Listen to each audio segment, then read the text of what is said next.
राधा मेरी स्वामिनी और मैं राधे को दास, जन्म जन्म मोहे दीजियो श्री বৃন্দাবন ধামবাস।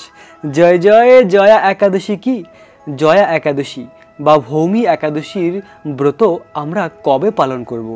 এই পবিত্র ভৌমি একাদশীর ব্রত 8 ফেব্রুয়ারি শনিবার আমরা পালন করব।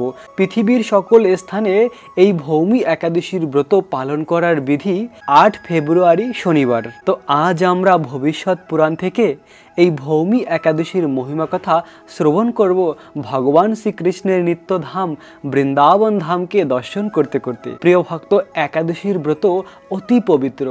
একাদশীর ব্রত পালন করার মাধ্যমে আমরা ভগবানকে প্রসন্ন করতে পারি, আমাদের হৃদয়কে পবিত্র করতে পারি এবং এই দুর্লভ মনুষ্য জন্মের সার্থকতা ভগবানের প্রেম লাভ করা, ভগবানের ভক্তি লাভ করা।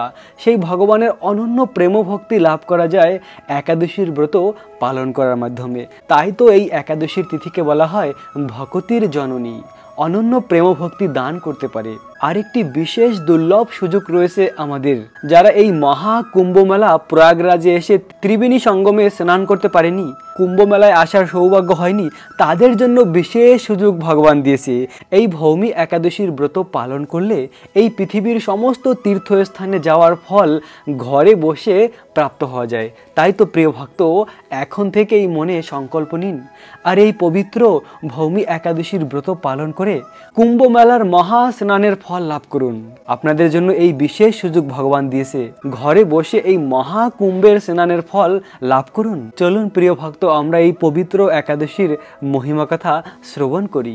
মাঘ মাসের শুক্লপক্ষীয় জয়া একাদশীর ব্রত মাহাত্ম্য ভবিষ্যৎ পুরাণে যুধিষ্ঠির শ্রীকৃষ্ণের সংবাদে বর্ণিত আছে। শ্রী গরুর পুরাণে মাঘ মাসের শুক্লপক্ষীয় একাদশীর তিথিকে ভৌমি একাদশী নামে প্রসিদ্ধ। কল্পান্তরে বিভিন্ন পুরাণে বিভিন্ন নামে দেখা যায়।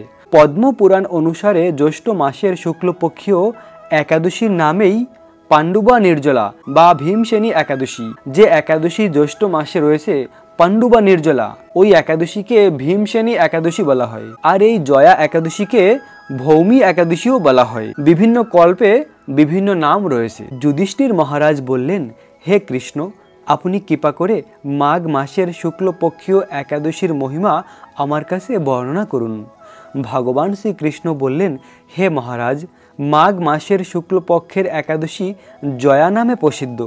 এই তিথি সর্বপাপ বিনাশিনী, সর্বশ্রেষ্ঠা, পবিত্রা, সর্বকাম ও মুক্তি প্রদায়িনী। এই ব্রতের ফলে মানুষ কখনো পিচার্জনী প্রাপ্ত হয় না। এই জয়া একাদশীর উপাখ্যান শোনা যায়, এক সময় স্বর্গলোকের রাজা দেবরাজ ইন্দ্র রাজত্ব করছিলেন। সেখানে অন্য অন্য দেবতারাও বেশ সুখেই ছিলেন। তারা পারিজাত পুষ্প শোভিত নন্দন কাননে অপ্সরাদের সাথে বিহার করতেন। একদিন 50 কোটি অপ্সরার নায়ক দেবরাজ ইন্দ্র স্বেচ্ছায় আনন্দ ভরে তাদের নৃত্য করতে বললেন। নৃত্যর সাথে সাথে গন্ধর্বরা গান করতে লাগলেন। পুষ্পদত্ত, চিত্রসেন এরকম প্রধান প্রধান গন্ধর্বরাও সেখানে উপস্থিত ছিলেন। চিত্রসেনের পত্নীর নাম ছিল মালিনী। পুষ্পবন্তী নামে তাদের এক কন্যা ছিল এবং পুষ্পদত্তের পুত্রের নাম মাল্যবান। এই মাল্যবান পুষ্পবন্তীর রূপে মুগ্ধ হয়েছিল। স্বর্গলোকের প্রধান 2 জন গন্ধর্ব পুষ্পদত্ত আর চিত্রসেন। পুষ্পদত্তের কন্যার নাম ছিল পুষ্পবন্তী আর চিত্রসেনের পুত্রের নাম ছিল মাল্যবান। এই মাল্যবান আর পুষ্পবন্তী এক সময় দেবরাজ ইন্দ্রের সভায় নৃত্য করছিল, দেবরাজকে আনন্দ প্রদান করার জন্য। আর দেবরাজের সভায় নৃত্য করার সময় এই মাল্যবান পুষ্পবন্তীর রূপের প্রতি আসক্তি হয়েছিল আর পুষ্পবন্তীও মাল্যবানের রূপের প্রতি। তো এই মাল্যবান আর পুষ্পবন্তী যখন নৃত্য করছিল, তারা একে অপরকে দেখছিল। ওই সুন্দরী কন্যা পুষ্পবন্তী পুনর কটাক্ষর দ্বারা মাল্যবানকে বশীভূত করেছিল। দেবরাজ ইন্দ্রের প্রীতিবিধানের জন্য তারা দুজনেই নৃত্য গীতের জন্য ওই সভায় যোগদান করেছিলেন। কিন্তু একে অপরের প্রতি আকৃষ্ট হওয়ায় উভয়েরই চিত্ত বিভ্রান্ত হয়েছিল। সেখানে তারা পরস্পরে কেবল দৃষ্টিবদ্ধ অবস্থায় দাঁড়িয়ে থাকলো। ফলে গানের ক্রম বিপর্যয় ঘটল। তাদের এই রকম তাল মান ভঙ্গমান দেখে তারা যে পরস্পরের প্রতি কামাসক্ত হয়েছে, দেবরাজ ইন্দ্র তা বুঝতে পারল। তখন দেবরাজ ইন্দ্র ক্রোধবশত তিনি তাদের অভিশাপ দিলেন, হে রে মূঢ়, তোমরা আমার আজ্ঞা অলঙ্ঘন করেছো, তোমাদের ধিক, এখনই তোমরা পিচার্জনী লাভ করে মর্তলোকে নিজ দুষ্কর্মের ফল ভোগ করো। দেবরাজ ইন্দ্রের অভিশাপে তারা দুজনেই দুঃখিত মনে হিমালয় পর্বতে বিচরণ করেছিল। পিচার্জনী লাভ করে তারা অত্যন্ত দুঃখ কষ্ট ভোগ করতে লাগলো। হিমালয়ে প্রচন্ড শীতে কাতর হয়ে নিজেদের পূর্বকৃত বিস্মিত হলো। এইভাবে অতি কষ্টে সেখানে দিন যাপন করতে লাগলো। একদিন পিচাস পত্নী পিচাসিনীকে বলল, সামান্য মাত্র পাপ করিনি, অথচ নরক যন্ত্রণার মতন পিচার্জনী লাভ করেছি, অতএব এখন থেকে আর কখনো পাপ কর্ম করব না। এইভাবে চিন্তা করে তারা সেই পর্বতে মৃতপ্রায় বাস করতে লাগলো। মাল্যবন ও পুষ্পবন্তী পূর্ব কোনো পুণ্যবশত সেই সময় মাঘী শুক্লপক্ষীয় জয়া একাদশীর তিথি উপস্থিত হলো। তারা একটি অশ্বত্থ বৃক্ষতলে নিরাহারে নির্জলা অবস্থায় দিবারাত্রি যাপন করলো। শীতের প্রকোপে অনিদ্রায় রাত্রি অতিবাহিত হলো। পরের দিন সূর্যোদয়ে দ্বাদশীর তিথি উপস্থিত হলো। জয়া একাদশীর দিন অনাহার ও রাত্রি জাগরণে তাদের ভক্তি অনুষ্ঠান পালিত হলো। ওই ব্রত পালনের ফলে ভগবান বিষ্ণুর কৃপায় তারা পিচার্জনী থেকে মুক্ত হলো। তারা দুজনেই তাদের পূর্বরূপ ফিরে পেল। তারপর তারা স্বর্গে ফিরে গেল। দেবরাজ ইন্দ্র তাদেরকে দেখে অত্যন্ত আশ্চর্য হলো। তিনি জিজ্ঞাসা করলেন, কোন পুণ্যের ফলে তোমাদের এই পিচার্জনী থেকে তোমরা মুক্তি লাভ হলে? আমার অভিশাপ থেকে তোমাদের কে মুক্ত করলো?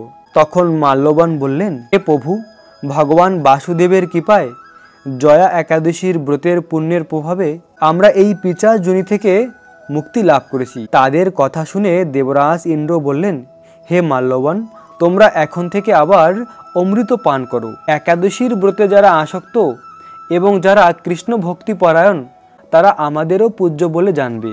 একাদশীর ব্রত কত শ্রেষ্ঠ। একাদশীর ব্রত যারা পালন করে তারা স্বর্গের দেবতাদের কাছেও পূজনীয়। স্বর্গের দেবতারাও তাদেরকে খুব সম্মান করে, খুব ভালোবাসে যারা একাদশীর ব্রত পালন করে। কেননা একাদশীর ব্রত পালন করার ফলে স্বয়ং ভগবানের প্রিয় হওয়া যায়।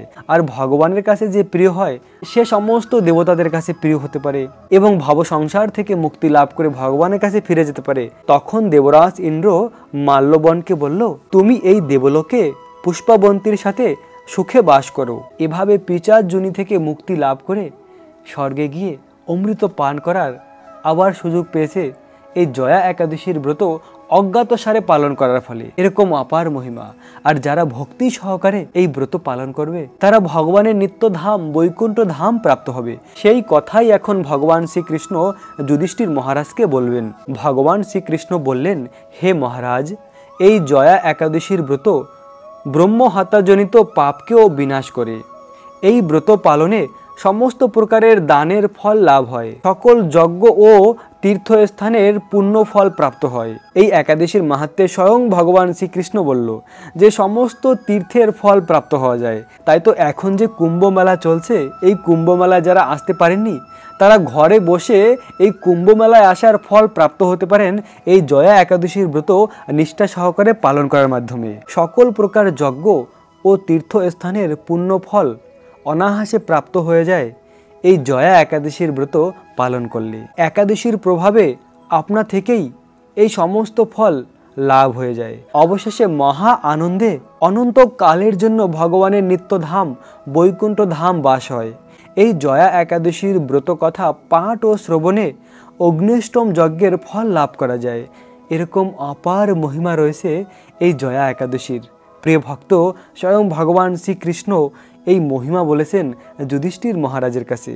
তো আমরা ভবিষ্যৎ পুরাণ থেকে এই জয়া একাদশীর মহিমা কথা শ্রবণ করলাম। এই একাদশীর প্রভাবে ভক্ত ভগবানের নিত্যধাম বৈকুণ্ঠ ধাম প্রাপ্ত হয়, তাও অনন্তকালের জন্য। এবং একাদশীর প্রভাবে সমস্ত পাপ থেকে মুক্ত হয়ে যায় এবং সকল তীর্থস্থানের পুণ্যফল প্রাপ্ত হয়। একাদশীর ব্রত আমরা 8 ফেব্রুয়ারি শনিবার পালন করব। একাদশীর আগের দিন 7 ফেব্রুয়ারি আর নিরামিষ আহার করবেন। একাদশীর দিন সকালে ব্রহ্ম মুহূর্তে ঘুম থেকে উঠে স্নান করে তুলসী মহারানীকে জলদান করুন, তুলসী মহারানীর পূজা করুন, তুলসী মহারানীর পরিক্রমা করুন। একাদশীর পুরো দিন কৃষ্ণ ভাবনামিত হয়ে অতিবাহিত করুন। একাদশীর দিন এভাবে একাদশীর মহিমা কথা শ্রবণ করুন আর ভগবান শ্রীকৃষ্ণের নিত্যধাম বৃন্দাবন ধামকে দর্শন করুন। এবং একাদশীর দিন আরো বেশি ফল লাভ করা যায় ভগবানের দিব্য নাম জপ করার মাধ্যমে। ভগবানকে সম্পূর্ণরূপে প্রসন্ন করা যায় ভগবানের নাম জপ করার মাধ্যমে। আর সেই নাম হলো হরে কৃষ্ণ কৃষ্ণ কৃষ্ণ হরে হরে, হরে রাম রাম রাম হরে হরে। এই মহামন্ত্র হলো রাধা আর কৃষ্ণ থেকে অভিন্ন। তাই এই মহামন্ত্র জপ করে রাধা কৃষ্ণকে প্রসন্ন করুন, একাদশীর সম্পূর্ণ কৃপা লাভ করুন। একাদশীর ব্রত পালন করার পরে একাদশীর পরের দিন নির্দিষ্ট সময় পালন করতে হয়। একটি নির্দিষ্ট সময় রয়েছে, ওই সময় মতন পালন করে একাদশীর ব্রতকে সম্পূর্ণ করতে হয়। এখন আমরা একাদশীর পরের দিন পালনের সময়সীমা জেনে নেব। বাংলাদেশের ভক্তরা একাদশীর পরের দিন পালন করবেন সকাল 6টা 43 থেকে 10টা 13-র মধ্যে। পশ্চিমবঙ্গের ভক্তরা একাদশীর পরের দিন পালন করবেন সকাল 6টা 17 থেকে 9টা 57-এর মধ্যে। দিল্লির ভক্তরা একাদশীর পরের দিন পালন করবেন সকাল 7টা 4 থেকে 10টা 44-এর মধ্যে। বৃন্দাবনের ভক্তরা একাদশীর পরের দিন পালন করবেন সকাল 7টা থেকে 10টা 42-এর মধ্যে। উত্তরপ্রদেশের ভক্তরা একাদশীর পরের দিন পালন করবেন সকাল 6টা 48 থেকে 10টা 30-এর মধ্যে। মুম্বাই মহারাষ্ট্রের ভক্তরা একাদশীর পরের দিন পালন করবেন সকাল 7টা 9 থেকে 10টা 58-এর মধ্যে। পুনে মহারাষ্ট্রের ভক্তরা একাদশীর পরের দিন পালন করবেন সকাল 7টা 5 থেকে 10টা 54-এর মধ্যে। নাগপুর মহারাষ্ট্রের ভক্তরা একাদশীর পরের দিন পালন করবেন সকাল 6টা 47 থেকে 10টা 34-এর মধ্যে। চেন্নাই তামিলনাড়ুর পালনের সময় সকাল 6টা 33 থেকে 10টা 26-এর মধ্যে। ভুবনেশ্বর আর উড়িষ্যার ভক্তরা পালন করবেন সকাল 6টা 19 থেকে 10টা 7-এর মধ্যে। ঝাড়খণ্ডের পালনের সময় সকাল 6টা 24 থেকে 10টা 9-এর মধ্যে। বিহারের পালনের সময় সকাল 6টা 26 থেকে 10টা 9-এর মধ্যে। ছত্তিশগড়ের পালনের সময় সকাল 6টা 37 থেকে 10টা 22-এর মধ্যে। শিলং মেঘালয়ের পালনের সময় সকাল 6টা 1 থেকে 10টা 45-এর মধ্যে। গুয়াহাটি আসামের পালনের সময় সকাল 6টা 2 থেকে 10টা 45-এর মধ্যে। আগরতলা ত্রিপুরার পালনের সময় 6টা 1 থেকে 9টা 46-এর মধ্যে। মণিপুরের পালনের সময় 5টা 52 থেকে 9টা 36-এর মধ্যে। নাগাল্যান্ডের পালনের সময় 5টা 51 থেকে 9টা 34-এর মধ্যে। অরুণাচল প্রদেশের পালনের সময় সকাল 5টা 57 থেকে 9টা 39-এর মধ্যে। সিকিমের পালনের সময় সকাল 6টা 17 থেকে 9টা 59-এর মধ্যে। উত্তরাখণ্ডের পালনের সময় সকাল 6টা 58 থেকে 10টা 37-এর মধ্যে।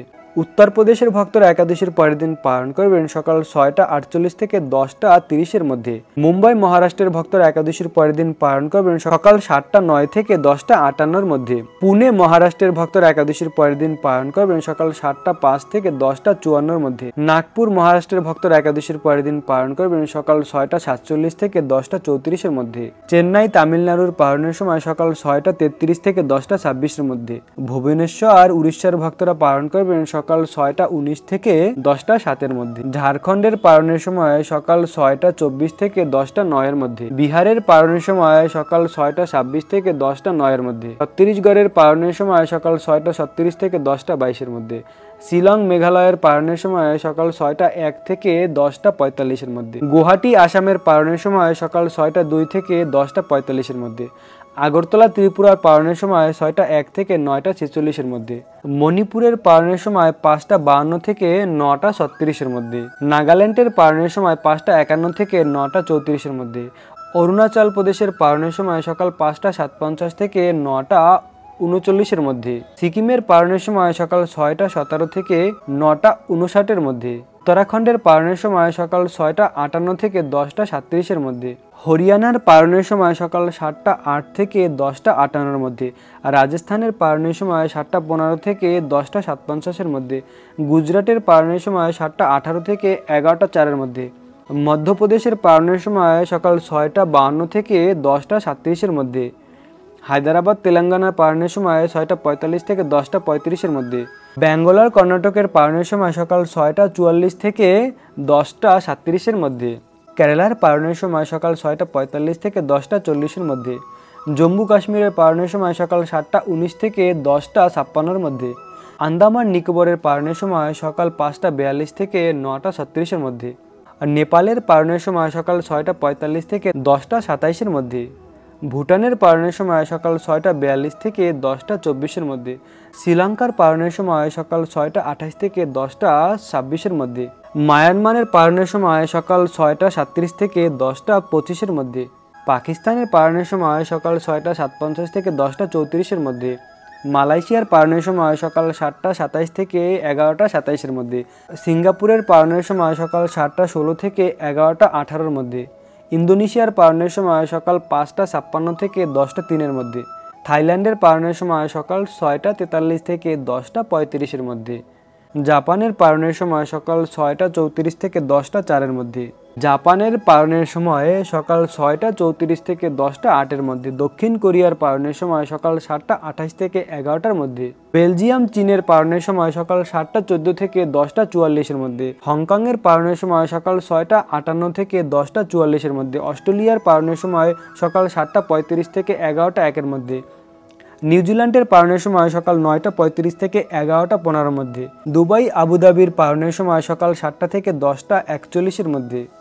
সৌদি আরবের পালনের সময় সকাল 6টা 31 থেকে 10টা 15-এর মধ্যে।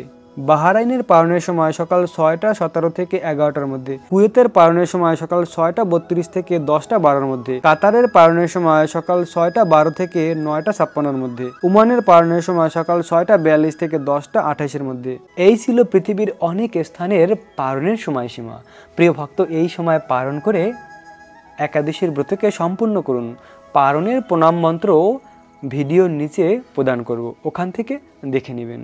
এভাবে প্রতিটি একাদশীর ব্রত পালন করুন, দেখবেন অপ্রাকৃত শান্তি লাভ করা যায় একাদশীর ব্রত পালন করার মাধ্যমে, এবং ভগবানের দিব্য নাম জপ করুন। প্রিয় ভক্ত, আপনাদের সকলকে এই জয়া একাদশীর অনেক অনেক শুভেচ্ছা, অভিনন্দন।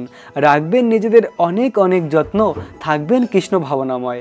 রাধে রাধে।